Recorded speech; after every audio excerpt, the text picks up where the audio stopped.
ভুতুড়ে রেস্তোরাঁর আগের পর্বে আমরা দেখেছিলাম যে তারা এবং তারেক একটি ভয়ঙ্কর হোটেলে ঢুকে পড়ে। যে হোটেলে একটি মহিলা হাত কাটছিল। তারেক হাত ধুতে যাওয়ার নাম করে সেই সব কিছু দেখে ফেলেছিল। সে দেখতে পায় যে একটি মহিলা হাত কাটছে। সবচেয়ে বেশি অবাক সে তখন হয় যখন সে দেখতে পায় যাদের মাথা ঝোলানো তারাই আসলে ভূত। সেটি দেখে তারা সেখান থেকে বেরোতেই যাবে আর তখনই সেই ভূতটির জন্য তাদের আবার সেখানে ফেরত যেতে হয়। আজকের পর্বে তারা এবং তারেক লক্ষ্য করে যে সেই লোকটির চোখ দিয়ে রক্ত পড়ছিল এবং সে ধীরে ধীরে ভূতের আকার ধারণ করছিল। তখনই রান্নাঘর থেকে আওয়াজ আসে, খাবার হয়ে গেছে, নিয়ে যাও, নিয়ে যাও, খাবার হয়ে গেছে। এই কথাটি শুনে সেই লোকটি সেখান থেকে চলে যায়। লোকটি চলে যাওয়ার পরে তারেক তারাকে জিজ্ঞাসা করে, তারা, এখান থেকে কি বেঁচে ফেরার কোনোই উপায় নেই? তার মানে কি এখানেই আমাদের মরতে হবে?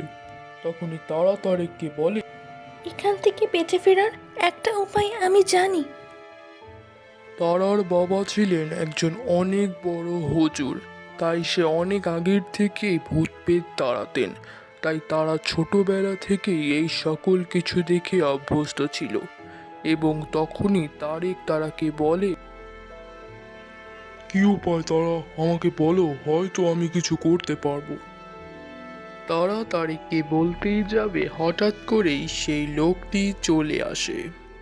তারা, চুপ করো।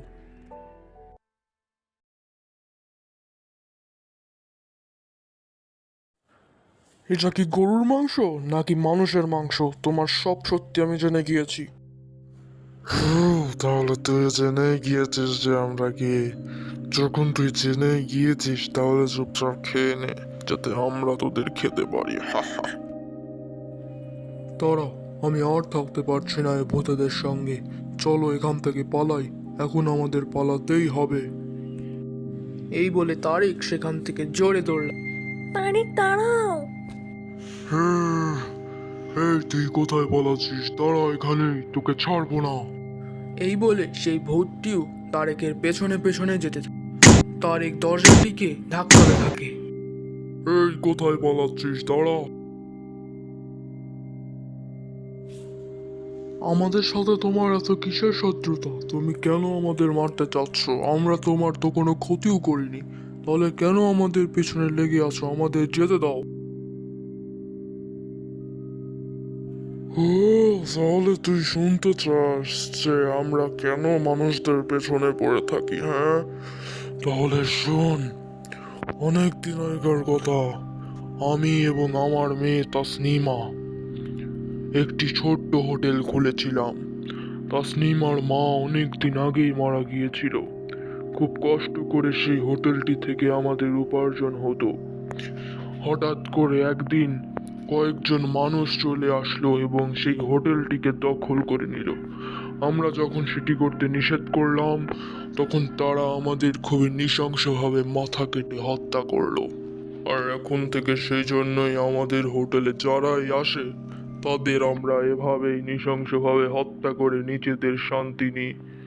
আর এটাই হলো আমাদের প্রতিশোধ নেওয়ার নিয়ম। তোদের মতো মানুষরাই সেদিন তাকিয়ে তাকিয়ে দেখেছিল কিন্তু কিচ্ছু করেছিল না। আর সেই জন্যই তোকেও আমি শেষ করব। তোমাদের সাথে যেটা হয়েছে সেটা একেবারেই ভালো হয়নি, কিন্তু তাতে আমাদের কেন টানছো? আমরা তো তোমাদের ওখানে ছিলামও না। তাহলে আমাদের মেরে তুমি কি লাভ পাবে? এই বিয়াদব, তোর সাহস কি করে হলো এই সকল কথা বলার? চুপচাপ আমাদের খাদ্য হবি তোরা। তোরা আমাদের শিকার। তোরা সকলেই মানুষ জাতি, আর মানুষ জাতিকে শেষ করাই হলো আমাদের ইচ্ছা। তাই তোরা কেউ বাঁচতে পারবি না, সবাই আমাদের দয়া করে ছেড়ে দাও, আমরা কিচ্ছু করি না। আমি আর একটা কথাও বলতে চাই না, তোকে আমি শেষ করে দেব। না, তারেক। এবার তোকে ছাড়বো না, এবার তোকে শেষ করেই ছাড়বো, আর তোর মাংস আমরা সবাই মিলে খাবো।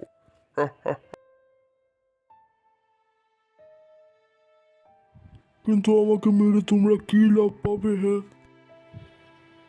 তারিক, এখন আমি তোমাকে যেটা বলবো সেটা খুবই মন দিয়ে শুনবে।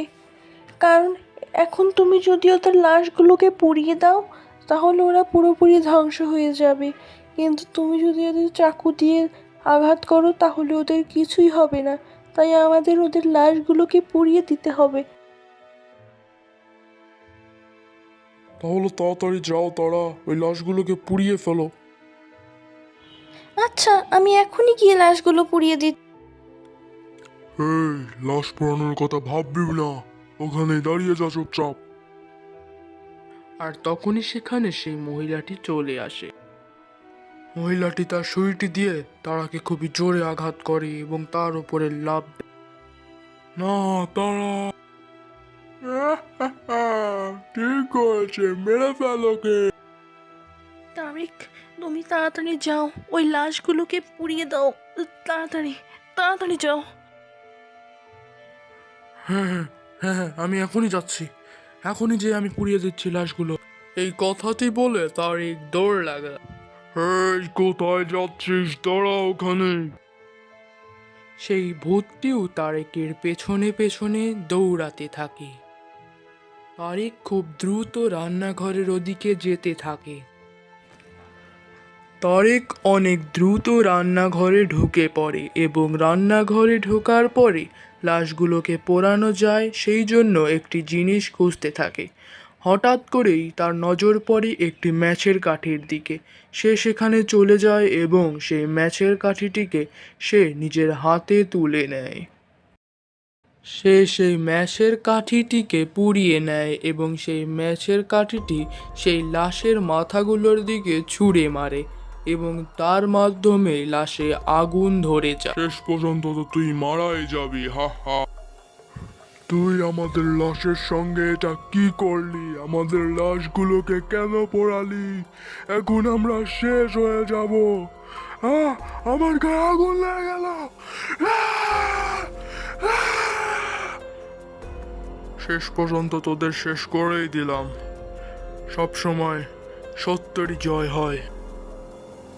এটা আমার সাথে কি হচ্ছে?